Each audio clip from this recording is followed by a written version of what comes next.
नमस्कार दोस्तों, स्वागत है आपका आज के मुख्य समाचार में, जिसमें सबसे पहली और बड़ी खबर मैं आपको बताएंगे कि एग्जिट पोल एग्जैक्ट पोल नहीं, कांग्रेस पार्टी दिल्ली में बनाएगी सरकार, ये बड़ा दावा कर दिया है। इसके साथ आगे जिक्र होगा कि भाजपा से हमारे विधायकों को 15 करोड़ रुपए में खरीदने का ऑफर, संजय सिंह ने किया चौंकाने वाला खुलासा। और आगे जिक्र होगा कि प्रियंका गांधी का पीएम मोदी से सवाल, ट्रंप जी आपके बहुत अच्छे मित्र हैं, फिर उन्होंने प्रवासियों को हथकड़ियां पहनाकर क्यों भेजा। दोस्तों, खबर में आगे आपको बताएंगे कि मणिपुर में खतरे में है बीरेन्द्र सिंह की कुर्सी, भाजपा को लग सकता है बड़ा झटका। और इसी के साथ आगे जिक्र होगा कि मिल्कीपुर उपचुनाव पर आ गया चंद्रशेखर आजाद का बयान, क्या कुछ कहा उन्होंने, सब कुछ आपको बताएंगे दोस्तों। लेकिन उससे पहले आपसे निवेदन कि वीडियो कीजिए लाइक और चैनल को सब्सक्राइब करके बेल आइकन दबाकर कमेंट में लिखिए जय हिंद। शुरू करते हैं सबसे पहली और बड़ी खबर की तरफ। एग्जिट पोल एग्जैक्ट पोल नहीं, कांग्रेस पार्टी दिल्ली में बनाएगी सरकार। जी हाँ दोस्तों, आपको बता दें कि यहाँ पर कांग्रेस नेता चरण सिंह सापरा ने दिल्ली विधानसभा चुनाव को लेकर एग्जिट पोल पर प्रतिक्रिया देते हुए कहा कि एग्जिट पोल कभी भी एग्जैक्ट पोल नहीं होते हैं और हमें पूरा विश्वास है कि दिल्ली में कांग्रेस की सरकार बनेगी। सपरा ने आम आदमी पार्टी पर निशाना साधते हुए कहा कि पिछले 11 सालों में अरविंद केजरीवाल की सरकार ने दिल्ली की दुर्दशा कर दी है, जिसे जनता ने देखा और अनुभव किया है। राष्ट्रीय स्वयंसेवक संघ प्रमुख मोहन भागवत के हालिया बयान पर प्रतिक्रिया देते हुए सपरा ने कहा कि वो संघ संचालक हैं और उनकी विचारधारा भाजपा से जुड़ी हुई है। उन्होंने आरोप लगाया कि भागवत उत्तर प्रदेश के मुख्यमंत्री योगी आदित्यनाथ की भाषा बोल रहे हैं और समाज को बांटने का काम कर रहे हैं। सपरा ने कहा कि बटेंगे तो कटेंगे जैसी बयानबाजी देश को तोड़ने का काम कर रही है और इससे समाज में नकारात्मक माहौल पैदा होता है। महाकुंभ में हुई भगदड़ और उसके बाद प्रधानमंत्री नरेंद्र मोदी के वहां जाने को लेकर सवाल उठाते हुए उन्होंने कहा कि सरकार को इसका जवाब देना चाहिए।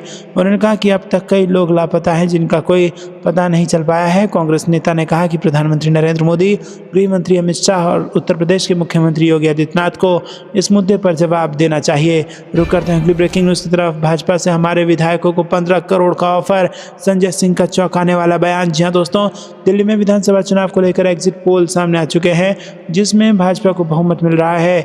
चुनाव परिणाम से पहले आम आदमी पार्टी के सांसद संजय सिंह ने भाजपा को लेकर चौंकाने वाला खुलासा कर दिया है। आप सांसद संजय सिंह ने कहा कि हमारे विधायकों को भारतीय जनता पार्टी ने पैसे का ऑफर दिया है, हमारे 7 विधायकों को 15 करोड़ का ऑफर दिया है और भाजपा ने काउंटिंग से पहले हार मान ली है। राज्यसभा से आम आदमी पार्टी सांसद संजय सिंह ने कहा कि आम आदमी पार्टी के 7 विधायकों को 15 करोड़ रुपए का ऑफर मिला है, जिन्होंने विधानसभा चुनाव लड़ा है। उनसे भाजपा ने संपर्क किया है, वो पार्टी को तोड़कर चुनाव को जीतना चाहते हैं। हमने विधायकों से कह दिया है कि ऐसे फ़ोन कॉल की रिकॉर्डिंग कर लें, अगर कोई उनसे मिलता है तो उसका वीडियो बना लें। भाजपा दिल्ली में बड़े अंतर से हार रही है। रुक करते हैं अगली ब्रेकिंग न्यूज़ की तरफ। प्रियंका गांधी का पीएम मोदी से सवाल, अगर ट्रंप जी आपके बहुत अच्छे मित्र हैं तो फिर उन्होंने प्रवासियों को हथकड़ियां पहनाकर क्यों भेजा। जी हाँ दोस्तों, आपको बता दें कि बड़ा बवाल देश में मचा हुआ है।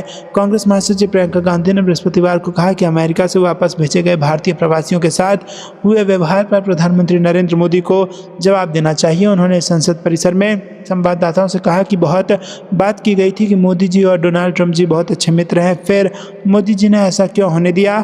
क्या इंसानों के साथ ऐसा व्यवहार किया जाता है कि उन्हें हथकड़ियाँ और बेड़ियाँ पहनाकर भेजा जाए, ये कोई तरीका है क्या। प्रियंका गांधी ने कहा कि इस मामले में प्रधानमंत्री को जवाब देना चाहिए। बता दें आपको कि अमेरिका से 104 अवैध भारतीय प्रवासियों को लेकर एक अमेरिकी सैन्य विमान बुधवार को अमृतसर में उतरा। अवैध प्रवासियों के खिलाफ कार्रवाई के तहत डोनाल्ड ट्रंप प्रशासन द्वारा वापस भेजा गया ये भारतीयों का पहला जत्था है और यहाँ पर तस्वीरों में भारत वापस भेजे गए लोगों के हाथों में हथकड़ी देखी गई है। दोस्तों, करते हैं अगली ब्रेकिंग न्यूज़ की तरफ। मणिपुर में भाजपा को लग सकता है बड़ा झटका, खतरे में है बीरेन्द्र सिंह की कुर्सी। जी हाँ दोस्तों, आपको बता दें कि यहाँ पर मणिपुर में भाजपा की अंदरूनी कलह फिर से सामने आई है। इस बीच कांग्रेस कुछ बड़ा खेल कर सकती है। मुख्यमंत्री बीरेन्द्र के लिए विधानसभा सत्र तूफानी होने के आसार हैं। माना जा रहा है कि कांग्रेस मुख्यमंत्री बीरेन्द्र सिंह के खिलाफ अविश्वास प्रस्ताव लाने की तैयारी में है। इधर आनंद फानन में बीरेन्द्र सिंह दिल्ली पहुंचे हैं। दरअसल मणिपुर विधानसभा सत्र से पहले सत्ताधारी भाजपा विधायकों के एक धड़े में नाराजगी फिर से उभर आई है और इस बीच मुख्यमंत्री एन बीरेन्द्र सिंह बुधवार को दिल्ली के लिए रवाना हो गए हैं। राज्य के ग्रामीण विकास और पंचायती राज मंत्री वाई खेमचंद सिंह तुरंत दिल्ली पहुंचे थे। दरअसल खेमचंद मुख्यमंत्री बीरेन्द्र सिंह के आलोचक माने जाते हैं। सूत्रों का दावा है कि केंद्रीय गृह मंत्री अमित शाह ने ही खेमचंद सिंह को दिल्ली बुलाया था। पिछले सप्ताह मणिपुर विधानसभा अध्यक्ष और भाजपा नेता सत्यव्रत सिंह ने भी दिल्ली में शाह से मुलाकात की थी। इंडियन एक्सप्रेस की खबर के मुताबिक मणिपुर विधानसभा का सत्र 10 फरवरी से शुरू हो रहा है। उससे पहले राज्य के कई भाजपा नेता सीएम बीरेंद्र सिंह से नाखुश बताए जा रहे हैं। उसकी वजह है बीरेंद्र सिंह का नेतृत्व और मणिपुर संकट से निपटने के तौर तरीके। यही वजह है कि बीरेंद्र सिंह के विरोधी गुट वाले भाजपा नेताओं ने फिर से पार्टी नेतृत्व पर दबाव बनाना शुरू कर दिया है। ऐसे में कांग्रेस जरा सा इधर उधर होने की फिराक में है। रुक करते हैं अगली ब्रेकिंग न्यूज़ की तरफ। मिल्कीपुर उपचुनाव पर आ गया चंद्रशेखर आजाद का बड़ा बयान। जी हाँ दोस्तों, आपको बता दें कि दिल्ली विधानसभा चुनावों के लिए बुधवार को वोटिंग हो चुकी है और इसके परिणाम 8 फरवरी को आने वाले हैं। लेकिन इन सब के बीच राजनीति और तेज हो गई है। मतदान के बाद भीम आर्मी चीफ चंद्रशेखर आजाद ने एक बार फिर से सरकारी मशीनरी के प्रयोग पर सवाल खड़े कर दिए हैं। भीम आर्मी चीफ चंद्रशेखर आजाद का कहना है कि 8 फरवरी को ईवीएम खुल जाएगी तो सब पता चल जाएगा। जितना सरकारी मशीनरी का प्रयोग किया जा सकता है उतना किया गया है। वो बोले, मैं दुखी मन से कह रहा हूँ कि भारत में लोकतंत्र राजतंत्र में तब्दील किया जा रहा है। अब प्रधानमंत्री नरेंद्र मोदी नारा लगाएं, अब की बात ट्रंप सरकार। अगर आपकी विदेश नीति अच्छी होती तो शायद ऐसा नहीं होता। रुक करते हैं अगली ब्रेकिंग न्यूज़ की तरफ। लोकायुक्त की कार्यप्रणाली पर कांग्रेस प्रदेश अध्यक्ष जीतू पटवारी ने उठाए सवाल। जी हाँ दोस्तों, लोकायुक्त की कार्यप्रणाली जनता में संदेह पैदा कर रही है। ये लोकायुक्त और मध्य प्रदेश दोनों की सेहत के लिए अच्छा नहीं है। ईमानदारी से इस जखीरे के मूल अपराधियों को सामने लाया जाना चाहिए। ये बात कांग्रेस प्रदेश अध्यक्ष जीतू पटवारी ने कही है। उन्होंने इस मामले में निष्पक्ष जांच की मांग करते हुए लोकायुक्त पर मामले को दबाने का आरोप भी लगाया है। जीतू पटवारी ने कहा कि सौरभ शर्मा केस में 300 करोड़ रुपए की संपत्ति मिली, लेकिन पब्लिक का परसेप्शन है कि लोकायुक्त मामले को रफा दफा करने की कोशिश कर रहा है। लोकायुक्त से आग्रह है कि मध्य प्रदेश के लोगों को आप पर विश्वास होना चाहिए और आप एक तरह से सौरभ को ट्रेनिंग दे रहे हैं कि दूसरी एजेंसियों को क्या जवाब देना है। वो डायरी कहाँ है जिसका जिक्र शुरुआत में हुआ था, अब वो कहाँ है? क्या सौरभ शर्मा सिर्फ मछली है या मामले में बड़े बड़े अजगर कहाँ है? और इस मामले में बड़े अपराधियों को सामने लाया जाना चाहिए। रुक करते हैं अगली ब्रेकिंग न्यूज़ की तरफ। पीएम मोदी ने हमें गालियां देने के अलावा कुछ नहीं कहा। कांग्रेस ने प्रधानमंत्री के संबोधन पर किया पलटवार। जी हाँ दोस्तों, कांग्रेस ने बृहस्पतिवार को आरोप लगाया कि प्रधानमंत्री नरेंद्र मोदी ने राज्यसभा में राष्ट्रपति के अभिभाषण पर हुई चर्चा का जवाब देते हुए सिर्फ हताशा और कुंठा से भरी बातों की तथा मुख्य विपक्षी दल को गालियां देने के अलावा कोई नई बात नहीं की। दोस्तों, पीएम मोदी ने अपने संबोधन में कहा कि सबका साथ सबका विकास उनकी सरकार का मूल मंत्र है, जबकि कांग्रेस का मूल मंत्र परिवार प्रथम रहा है। उन्होंने इमरजेंसी का जिक्र किया और साथ ही जवाहरलाल नेहरू और इंदिरा गांधी पर भी जमकर प्रहार किया। राज्यसभा में कांग्रेस के उपनेता प्रमोद तिवारी ने संसद परिसर में संवाददाताओं से कहा कि हताशा और कुंठा से भरा हुआ भाषण था। लगता है कि प्रधानमंत्री के पास देश को देने के लिए कोई संदेश भी नहीं बचा है। वो अपनी सरकार के कामकाज को पूरी तरह से उससे निराश हैं, इसीलिए सिर्फ कांग्रेस को गाली देते रहे। वो देश के लिए क्या करेंगे ये नहीं बता पाए। रुक करते हैं अगली ब्रेकिंग न्यूज़ की तरफ। कांग्रेस का केंद्र पर हमला। जयराम ने उठाया यूसीसी से लेकर जनगणना में देरी और गाजा के भविष्य का मुद्दा। जी हाँ दोस्तों, कांग्रेस ने गुरुवार को समान नागरिक संहिता को लागू करने, जनगणना नहीं कराने पर केंद्र सरकार पर हमला बोला। वहीं गाजा के भविष्य को लेकर ट्रंप के फैसले को अस्वीकार्य बताया। कांग्रेस महासचिव जयराम रमेश ने कहा कि समान नागरिक संहिता स्थायी ध्रुवीकरण बनाए रखने के लिए राजनीतिक साधन नहीं बन सकता है। जनगणना में देरी को लेकर उन्होंने कहा कि इसके शुरू न होने से कई सामाजिक नीतियों और कार्यक्रमों को नुकसान पहुंच रहा है। हाल ही में भाजपा ने उत्तराखंड में समान नागरिक संहिता को लागू किया है, जबकि गुजरात में समान नागरिक संहिता को लागू करने के लिए सुप्रीम कोर्ट के सेवानिवृत्त जज की अध्यक्षता में समिति का गठन किया गया है। और इस पर कांग्रेस महासचिव जयराम रमेश ने कहा कि उत्तराखंड सरकार द्वारा लागू समान नागरिक संहिता खराब तरीके से तैयार किया गया कानून है, जो अत्यधिक दखल अंदाजी करने वाला है और ये किसी भी तरह का कानूनी सुधार नहीं है, क्योंकि इसमें पारिवारिक कानून को लेकर उठाई गई चिंताओं का कोई समाधान नहीं है। दोस्तों, रुक करते हैं अगली ब्रेकिंग न्यूज़ की तरफ। तेजस्वी को सीएम बनाने के लिए लालू का नया दाव। कहा सरकार बनने पर महिलाओं को देंगे 2500 रुपये। जी हाँ दोस्तों, आपको बता दें राजद प्रमुख लालू यादव 2025 में होने वाले बिहार विधानसभा चुनाव के लिए मैदान में उतर चुके हैं और इसके साथ ही वो अपने छोटे बेटे तेजस्वी यादव को बिहार का चुनाव जीतने के बाद मुख्यमंत्री बनाने का ऐलान भी उन्होंने कर दिया है। नालंदा में एक कार्यक्रम के दौरान लालू यादव ने यह स्पष्ट किया है कि वो किसी भी दबाव जवाब में नहीं आएंगे और किसी के सामने नहीं झुकेंगे। अपने कार्यक्रम के दौरान बिहार वासियों से अपील की है कि वो एक होकर बिहार में फिर से राजद की मजबूत सरकार बनाएं। उन्होंने कहा कि हम सभी को एकजुट होकर अपनी सरकार बनानी है और तेजस्वी यादव को मुख्यमंत्री बनाना है। मैंने कभी किसी के सामने सिर नहीं झुकाया और ना ही कभी झुकाऊंगा। लालू प्रसाद ने इस मौके पर तेजस्वी यादव के चुनावी वादों को दोहराया। उन्होंने खासकर झारखंड में शुरू की गई माई बहन योजना का जिक्र किया, जिसके तहत महिलाओं को 2500 रुपये प्रति महीना दिए जाने का वादा किया गया था। और इसके अलावा उन्होंने युवाओं के लिए अधिक नौकरियां, रोजगार के अवसर और घरों के लिए 200 यूनिट मुफ्त बिजली देने का भी वादा किया। दोस्तों, आपको क्या कुछ लगता है कमेंट में जरूर बताइए। वीडियो को लाइक नहीं किया तो लाइक जरूर कीजिएगा। रुक करते हैं अगली ब्रेकिंग न्यूज की तरफ। अमेरिका ने भारतीयों को हथकड़ी में डिपोर्ट किया, कांग्रेस का दावा। जी हां दोस्तों, आपको बता दें कि अमेरिका से डिपोर्ट किए गए 104 प्रवासी भारतीयों को लेकर यूएस मिलिट्री एयरक्राफ्ट भारत आ गया है, लेकिन विमान के भारत लैंड करते ही कंट्रोवर्सी भी शुरू हो गई है। भारत ने दावा किया है कि अमेरिका डिपोर्ट किए गए भारतीयों को हथकड़ी लगाई गई और उन्हें अपमानित किया गया है। दोस्तों, इंडियन एक्सप्रेस में छपी रिपोर्ट के मुताबिक कांग्रेस पार्टी के प्रवक्ता पवन खेड़ा ने यह बयान दिया और कहा कि अमेरिका से डिपोर्ट किए जाने के दौरान भारतीयों को हथकड़ी लगाए जाने और अपमानित किए जाने की तस्वीरें देखकर एक भारतीय होने के नाते मुझे दुख होता है। मुझे याद है कि दिसंबर 2013 में अमेरिका में भारतीय राजनयिक देवयानी खोबरागड़े को हथकड़ी लगाई गई थी और उनके कपड़े उतारकर तलाशी ली गई थी। विदेश सचिव सुजाता सिंह ने अमेरिकी राजदूत नैन्सी पॉवेल के समक्ष कड़ा विरोध दर्ज कराया था। अमेरिका से भारतीयों को हथकड़ी लगाकर और अपमानित करके निर्वासित किए जाने की तस्वीरें देखकर एक भारतीय होने के नाते मुझे दुख होता है। रुक करते हैं अगली ब्रेकिंग न्यूज की तरफ। दिल्ली चुनाव के लिए वोटिंग खत्म, 8 फरवरी को आएंगे नतीजे। जी हां दोस्तों, आपको बता दें कि दिल्ली में 70 सीटों के लिए हुए मतदान संपन्न हो चुके हैं। हालांकि 6 तक मतदान केंद्रों के भीतर जा चुके वोटर्स को मत डालने की अनुमति दी गई है। दिल्ली चुनाव के नतीजे 8 फरवरी को आएंगे। दिल्ली में सुबह 7 से मतदान शुरू हुए थे। दिल्ली में शाम 5 बजे तक 57.70% मतदान हुए थे।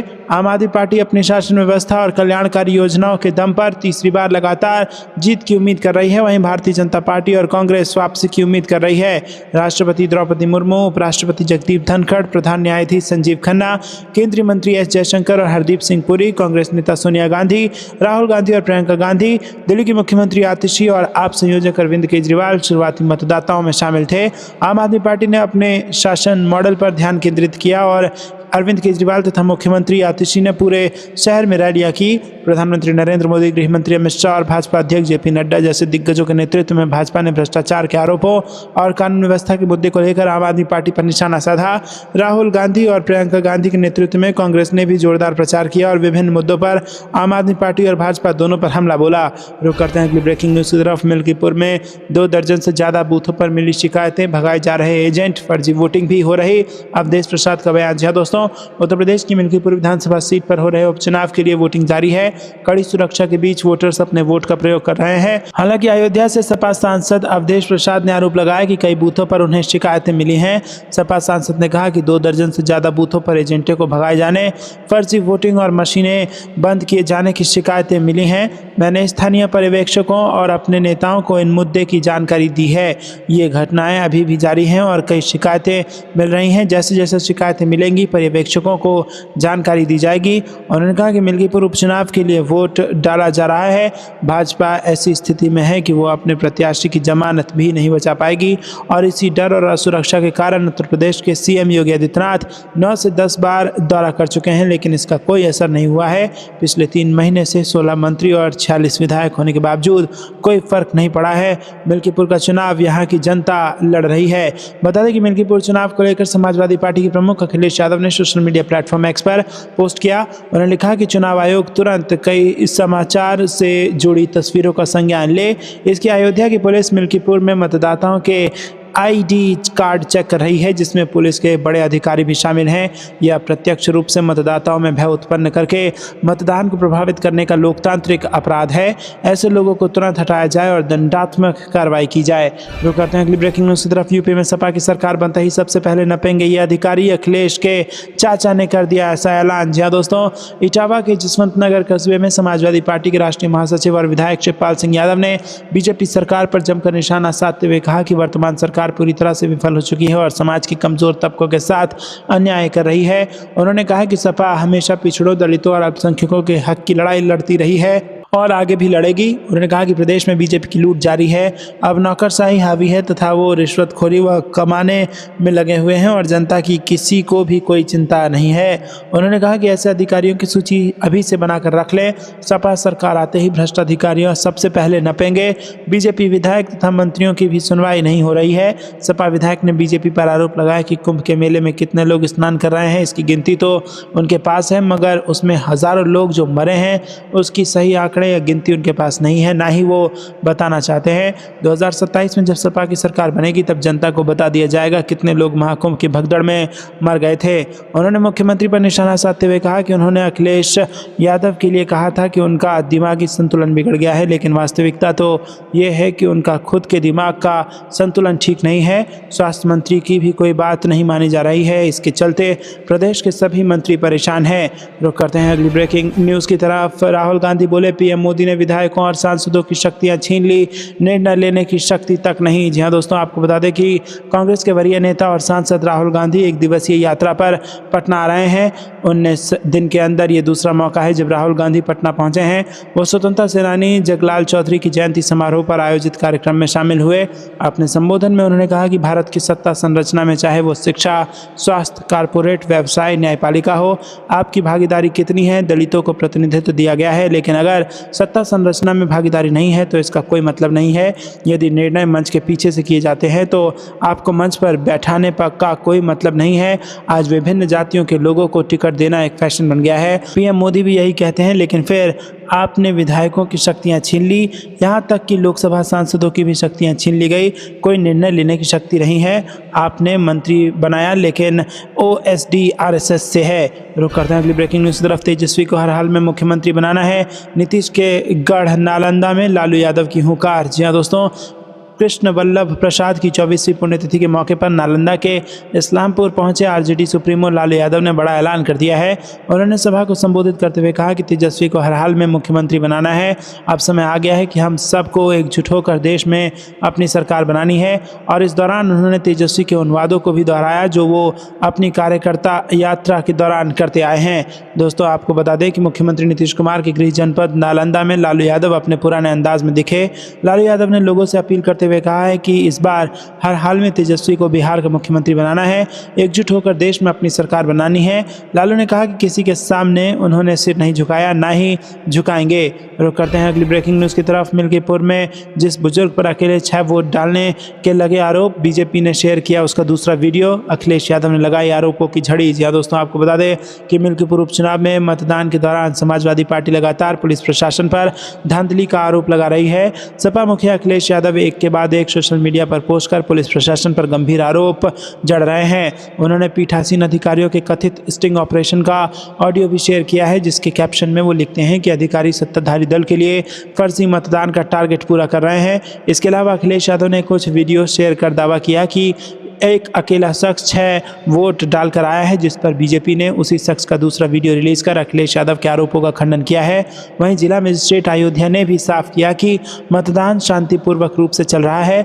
बूथ कैप्चरिंग, फर्जी मतदान या अन्य प्रकार की प्रक्रियागत अनियमितताओं की सूचना शिकायत असत्य पाई गई हैं। दरअसल मिल्कीपुर में जारी वोटिंग के बीच अखिलेश यादव ने जो वीडियो पोस्ट किया है उसमें रिपोर्टर एक बुजुर्ग शख्स से कैमरे पर बातचीत कर रहा है।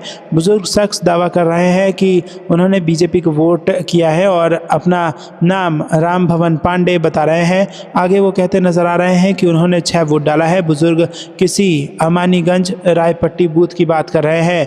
रुक करते हैं अगली ब्रेकिंग न्यूज़ की तरफ। बीजेपी के कई नेता हमारे साथ गठबंधन चाहते हैं, संजय राउत का नया बयान आया सामने। जी हाँ दोस्तों, महाराष्ट्र में शिवसेना और बीजेपी क्या एक बार फिर साथ आ सकते हैं? ये कयास संजय राउत के एक बयान के बाद लगाए जा रहे हैं। दरअसल उन्होंने कहा है कि बीजेपी के कई नेता शिवसेना के साथ गठबंधन करना चाहते हैं। हालांकि मुख्यमंत्री देवेंद्र फडणवीस ने राउत के इस दावे को खारिज कर दिया है। फडणवीस ने कहा है कि कैजुअल मीटिंग्स को राजनीति से जोड़कर नहीं देखा जाना चाहिए। रुक करते हैं अगली ब्रेकिंग न्यूज़ की तरफ। टैक्स पेयर्स और बिहार के वोटर्स को रिझाने की कोशिश से इस भारत के लिए सिर्फ सांत्वना बजट पर बोले पूर्व वित्त मंत्री। जी हाँ दोस्तों, केंद्रीय वित्त मंत्री निर्मला सीतारमण ने शनिवार को संसद में बजट पेश किया और इस बार बजट में 12 लाख रुपए तक के आय को इनकम टैक्स में छूट देने का निर्णय लिया गया है। बजट को लेकर देश के पूर्व वित्त मंत्री पी चिदम्बरम की भी प्रतिक्रिया सामने आई है। चिदम्बरम ने कहा कि बजट से सरकार टैक्स पेयर्स और बिहार के वोटर्स को रिझाने की कोशिश में है। शेष भारत के लिए सिर्फ सांत्वना है। पी चिदम्बरम ने एआईसीसी मुख्यालय में मीडिया को संबोधित करते हुए कहा कि बजट 2025-26 से ये स्पष्ट है कि भाजपा करदाता, मध्य वर्ग और बिहार के मतदाताओं को रिझाने की कोशिश कर रही है और इन घोषणाओं का स्वागत 3.2 करोड़ करदाता, मध्यम वर्ग और 7.6 करोड़ बिहार के मतदाता करेंगे। आपको क्या कुछ लगता है दोस्तों, कमेंट में जरूर बताइए।